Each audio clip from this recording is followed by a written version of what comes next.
Monsieur le premier secrétaire général adjoint pour la parole, Madame la vice-présidente de l'ECID, honorable député,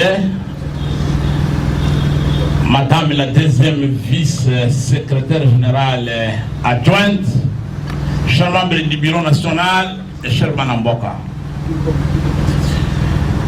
Je prends la parole pour clarifier une situation déplorable qui nous est injustement imputée. Il s'agit de l'agression dont a été victime Madame la journaliste Tatiana. Cher Manamboka, je tiens à rappeler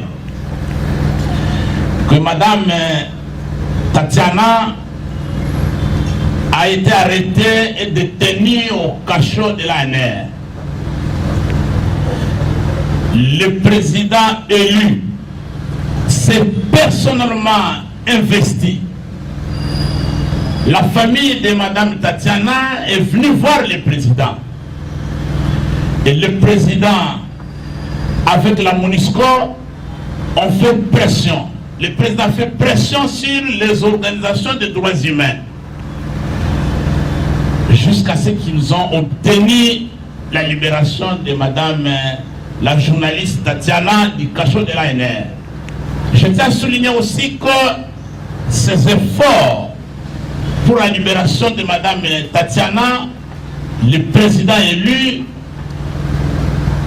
l'a fait en faveur de beaucoup de nos compatriotes congolais qui se retrouvaient ou qui se retrouvent encore dans la même situation qu'elle.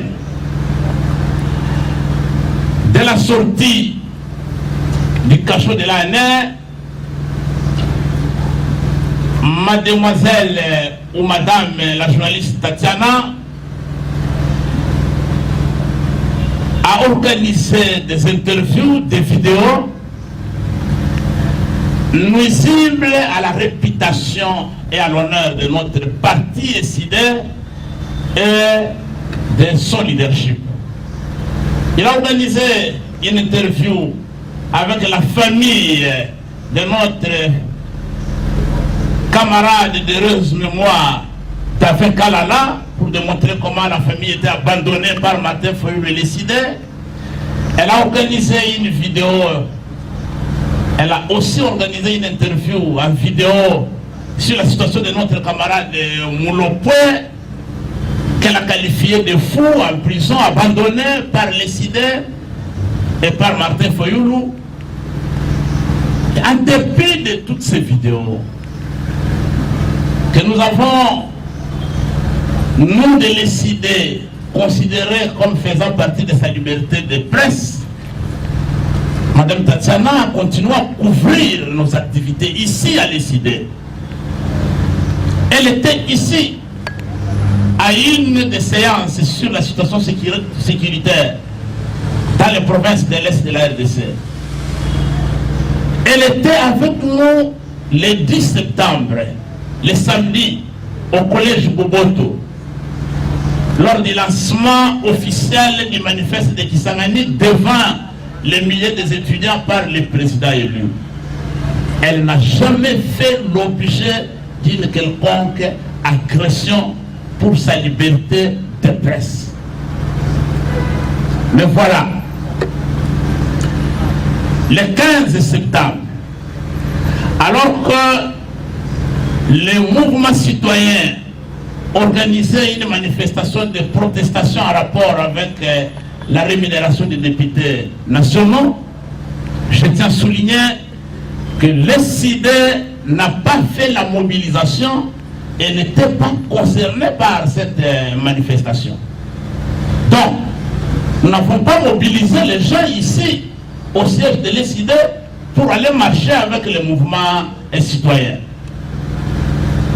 Madame Tatiana est arrivée, elle a parqué son véhicule au coin et non pas devant les sièges de l'ECD. Et elle a été agressée par une bande de voyous non autrement identifiés. Nous ne les connaissons pas.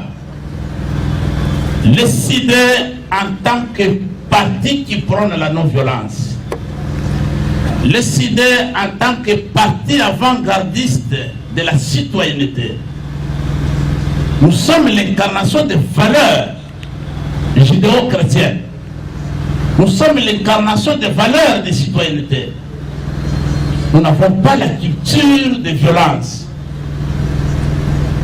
Voilà pourquoi nous condamnons, nous, de l'ECD, la violence d'où qu'elle vienne,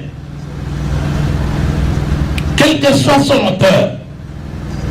Et nous compatissons à ce désagrément qui est arrivé à notre sœur. C'est notre sœur Tatiana, c'est notre journaliste qui couvre en toute liberté et en toute sécurité nos activités ici. S'il fallait qu'elle soit dressée, c'est dans ces sièges qu'elle visite, où elle vient. Elle est en sécurité, qu'elle devait l'être. Nous compatissons à ce qui lui est arrivé, mais nous tenons à faire la lumière que l'ECD n'est pas concerné par ces actes ignobles de barbarie. Nous ne sommes pas concernés. Voilà, chers camarades, c'est une mise au point que nous devrions faire en tant que direction du parti. Mais pendant que les inciviques l'agressaient, c'est notre camarade, le secrétaire national est en charge de la jeunesse et mouvement associatif, Serge Joël, qui est allé là où on l'agressait au point là-bas. J'insiste, ce n'était pas devant le portail ou la parcelle de l'ECD. C'était loin là-bas au coin. Tous les témoignages concordants. C'est Serge Joël qui est allé la défendre, la sauver.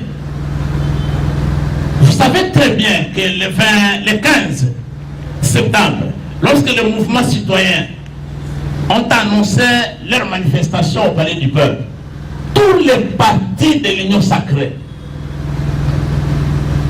ont mobilisé leurs militants. Les bus ont été mobilisés. Ils ont transporté des centaines de militants de l'Union sacrée qui nous ont déployés partout ici pour contrer le mouvement citoyen.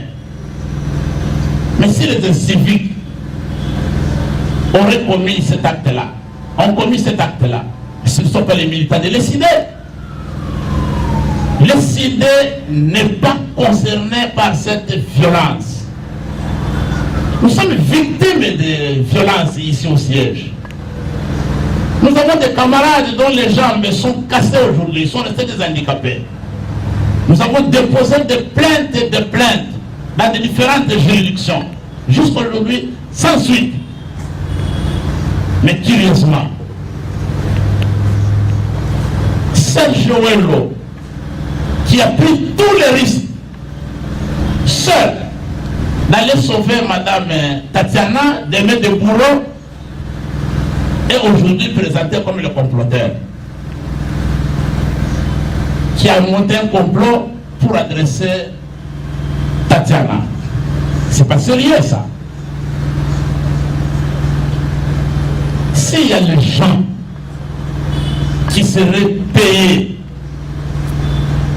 pour terminer l'image du président élu et de notre parti, ils doivent savoir que c'est une peine perdue à l'avance.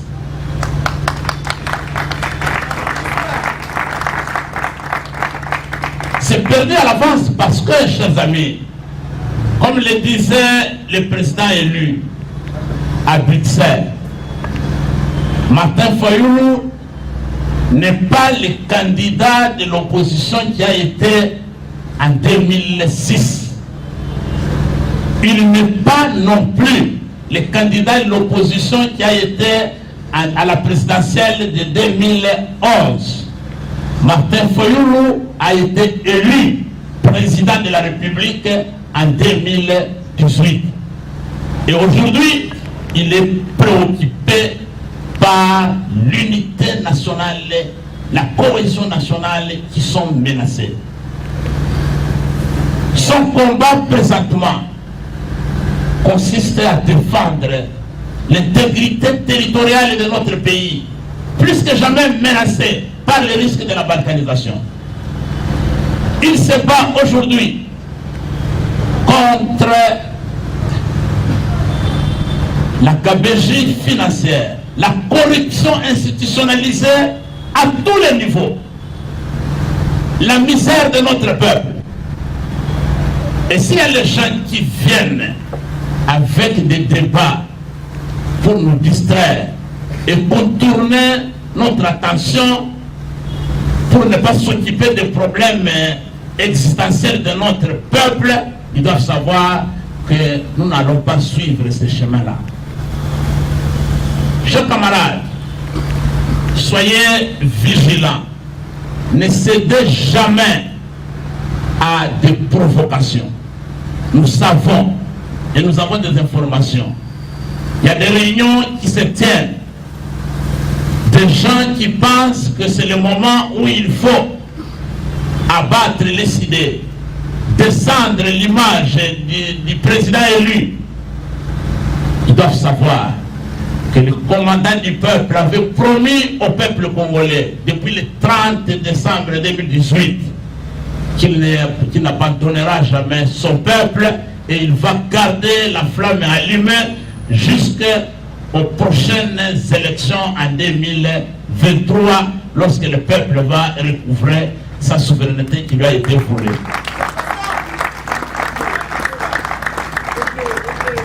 Donc c'est notre mise au point. Nous sommes clairs comme l'eau claire dans un verre clair. Nos militants de l'ECD, la journaliste Tatiana, la voiture de madame, la journaliste Tatiana, n'a pas été saccagée devant le bureau ou le portail de l'ECD.